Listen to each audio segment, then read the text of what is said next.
I am not a born entrepreneur.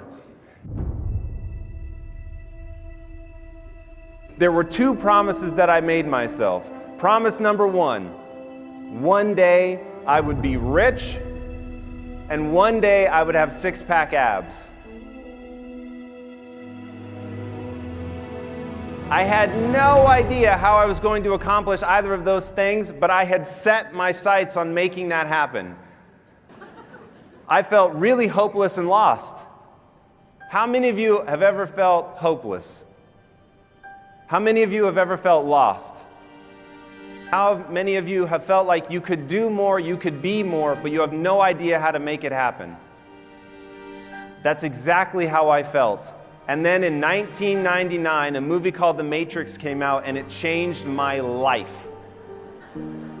This movie, I'm not kidding, this movie gave me the framework with which to think about how life really is. And in the movie, Morpheus says, you have two options. You can take the red pill or the blue pill. Take the red pill.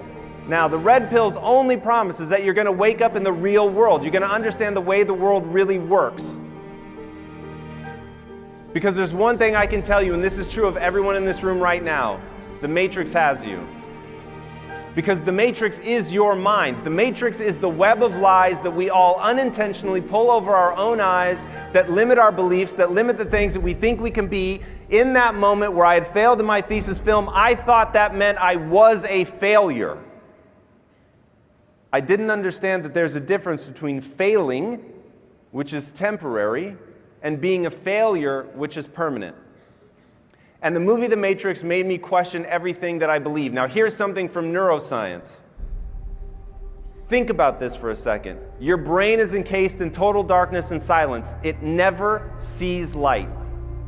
And yet, you recreate this world faithfully enough to be able to move around it without bumping into too much stuff. But the reality is there's actually a dime-size area where you have no sight, dead center in each eye, where the optic nerve connects to the eye, but you don't see it. Why? Because the brain is filling it in. The brain is making its best guess as to what's there. And once I realized that's how the Matrix works. For good intention or ill, it doesn't matter. But something is constructing the world around you. And once you understand that that world is a construction, it is made up of your mind. Right now, in this moment, you are choosing to believe a whole host of things. But those beliefs are a choice. And understanding that those beliefs are a choice will set you free.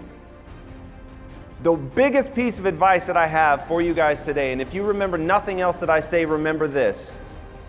Do and believe that which moves you towards your goals. Period. Of everything you choose to believe about yourself. And right now, the things you believe about yourself are so crazy that your worst enemies probably don't think about you the things that you think about yourself. And so you have to understand that this is all a construct. This is the Matrix. Your mind is doing its best to get you around this world, but one of the things that your brain is meant to do is keep you safe.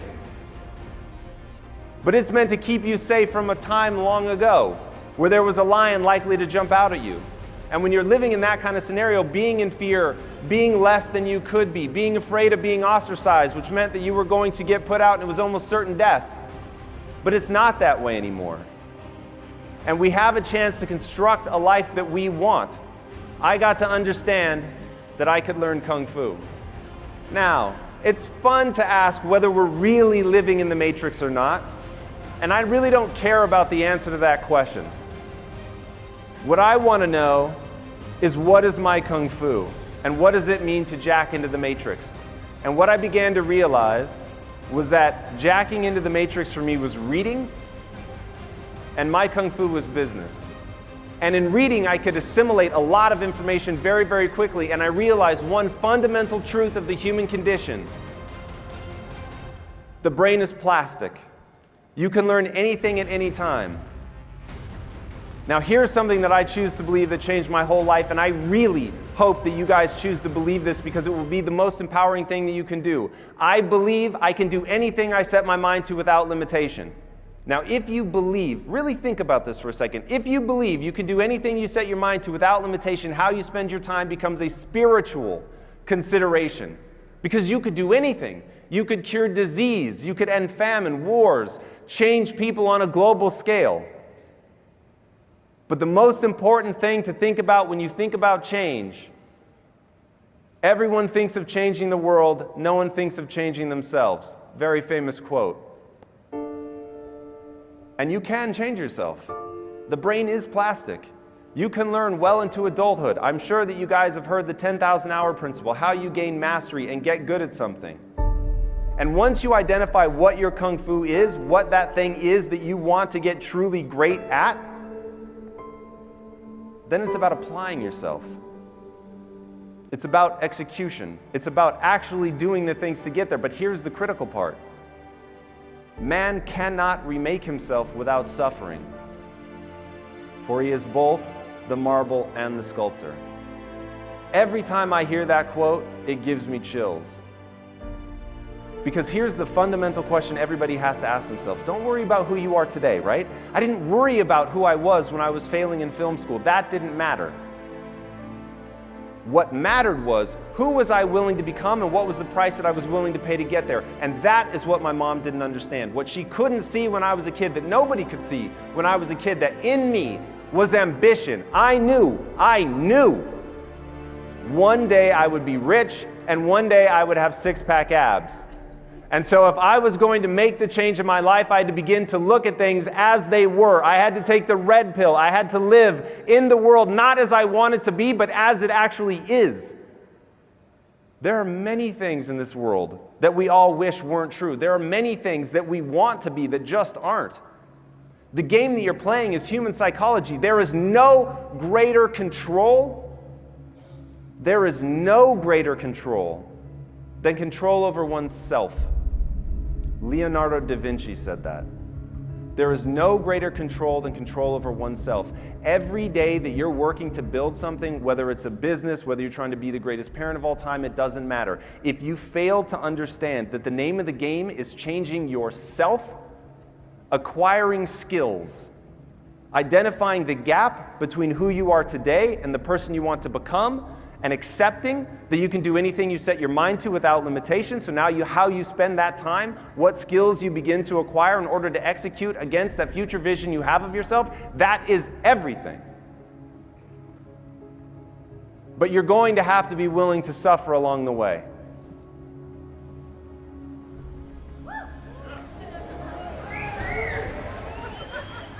There are two ways to get at the mind. You can go to the mind directly. It's very ephemeral. It's very hard to do. Mel was talking about the fact that I was meditating before I come on stage, which I do whenever I can. Now, the reason that I meditate before I come on stage is because I understand the brain, and I have been on a relentless search to gain as much information about the brain as I can, because I know that that is the thing that interprets the world for me. So if I don't understand the interpretations that it's putting forward, then I'm not going to know what to listen to and what to ignore. And one of the things that I understand about the brain is that it has multiple systems within it. One of them is the sympathetic nervous system, also known as fight or flight. Now, most people know about that one, but very few know about the parasympathetic nervous system, which is known as rest and digest. And your life is a constant back and forth between the two, but for most people it is entirely subconscious. It is entirely outside of your control. But here's the beautiful part. There are many things that you can do to get control of that. Meditation is one of them. Now, the other way that you can get to the mind is through the body. Now, the body's concrete. It's very tangible. You can see the results immediately. Now, I knew that one day I would have six-pack abs, but the thing that was stopping me was the lack of understanding of nutrition and exercise.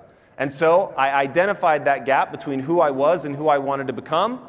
I started garnering those skills, and I was willing to suffer. And that is something that you will hear me talk a lot about, and that is why you better know what it is that you want in your life. My dad gave me a plaque one time, and it said, "Find something you would die for and live for it." Find something you would die for and live for it. Because when you have passion, when you have energy. When you have the enthusiasm, that thing that makes you feel most alive, that's when you're able to push through things getting hard. The second law of thermodynamics is very simple. Everything moves towards chaos. Think about a desk. Leave a desk unattended, it will turn to a mess. Never once did you go away on a vacation and come back and the desk was less dusty and clean than before you left.